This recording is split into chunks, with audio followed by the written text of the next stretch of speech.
So having just built a new PC on my channel, what better than to do a video on what I think are the 10 common mistakes when building a new PC.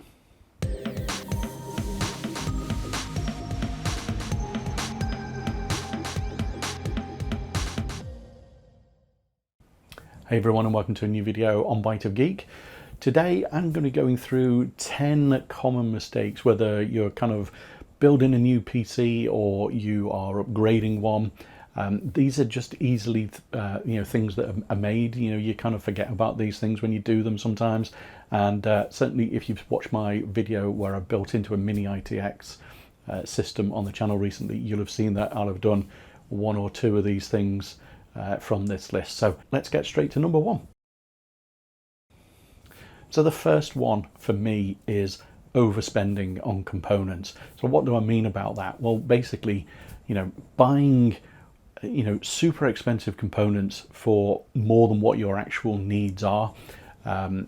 People tend to go, oh, shiny new processor, get the latest and greatest, spend hundreds of pounds of dollars on a CPU, and kind of have no money left to get things like a good GPU or nowadays something like a fast SSD or something like that. So it's kind of understanding what your needs are. If you're going to be doing productivity stuff, word processing, spreadsheets, all that kind of stuff, you don't need a fancy graphics card for all of that kind of stuff. So you probably don't even need a super expensive CPU either. So think about what your needs are. Likewise with gaming, everybody goes for the latest and greatest CPU, and actually there's some pretty decent mid-level CPUs, some kind of like the i5s and stuff like that that are absolutely spot on for gaming. So think about where you're going to spend your money when you're buying a system. I think that kind of falls nicely into my second point, really, when you're building a system, is not doing enough research. The temptation is just go and buy a pre-built system for some people, and they are put together to a price, and that may well be sufficient for you. But if you're buying the components yourself, you're going to make sure that things are compatible. Make sure that graphics cards are going to fit in the case that you're going to bought. If you're going to bought that nice tiny case and you're going to bought a whopping great big 3080 3090 graphics card, something like that, then make sure it's actually going to fit in the case. Otherwise you're going to be sorely disappointed when you're going to have to stop your build halfway through to return those components and get replacements. You might end up having to wait a while for those replacements.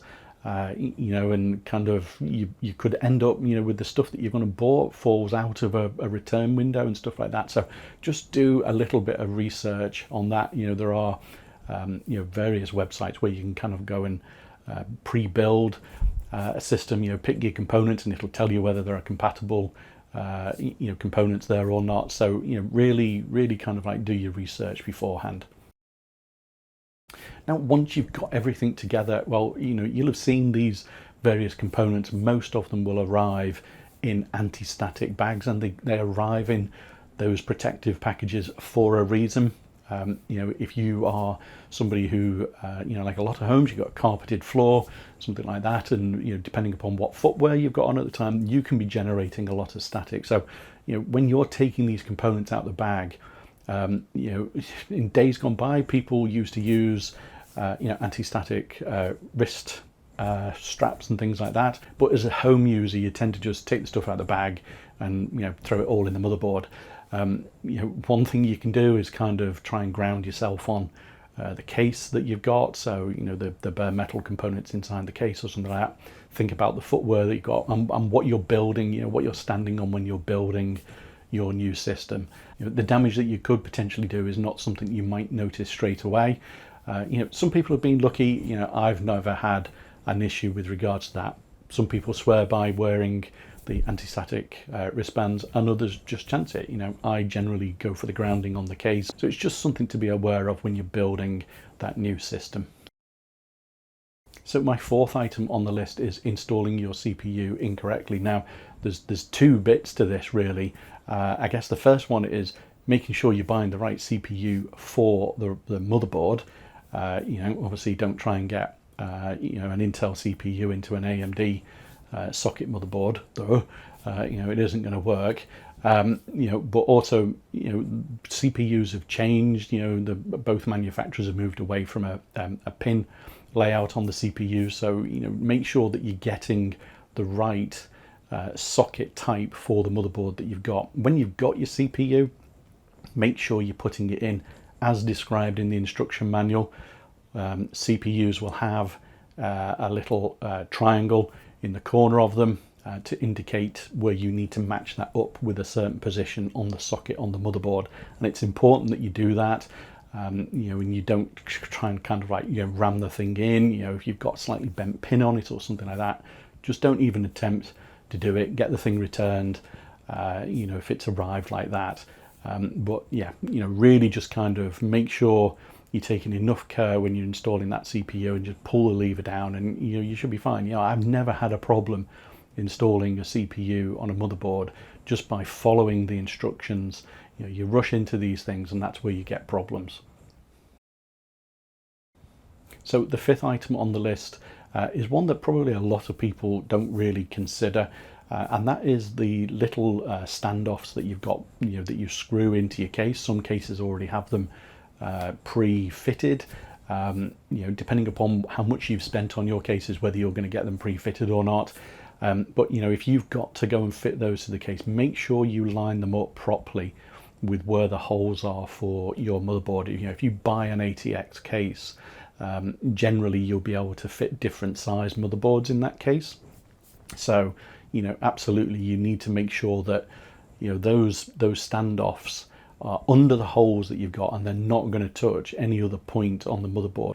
Otherwise, you'll end up potentially damaging your motherboard. And certainly, you know, my review of the MSI B550A Pro a while ago on the channel, you know, there was very specific instructions in the manual and on the back of the motherboard with regards to a particular area of the motherboard, and to make sure that standoffs were not touching at that point on the motherboard. So make sure again that you read the manual and put your standoffs where they are meant to be for the size of the board that you're fitting.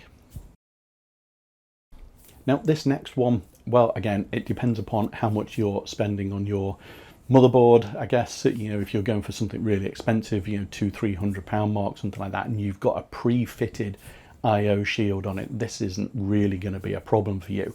However, if you're going for something a bit budget or a lower price than that, you know, maybe it's like kind of like a sub £100, something like that, then you will get a IO shield that you're gonna have to fit to the back of the case, and then, you know, slide your motherboard into you know, your ports into that IO shield.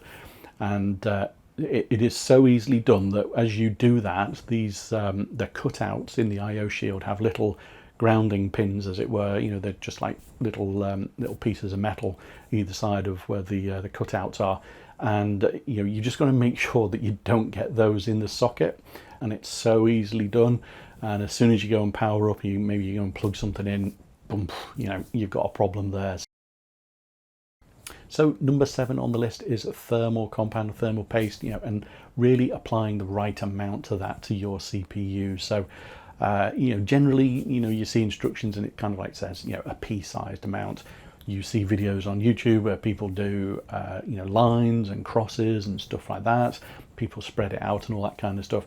If you buy a standard cooler from somewhere that's got, you know, thermal paste pre-applied onto it, you know, it'll be a very, very thin layer. You know, there's not a huge amount. So, you know, when you're applying your cooler, you know, if you're having to put the paste on yourself because your cooler hasn't got any, when your cooler is tightened down onto the CPU, it'll spread that out completely across the CPU. There might be a little bit missing from the edges, but I think the thing is you know, kind of judge it on the basis of less is probably more.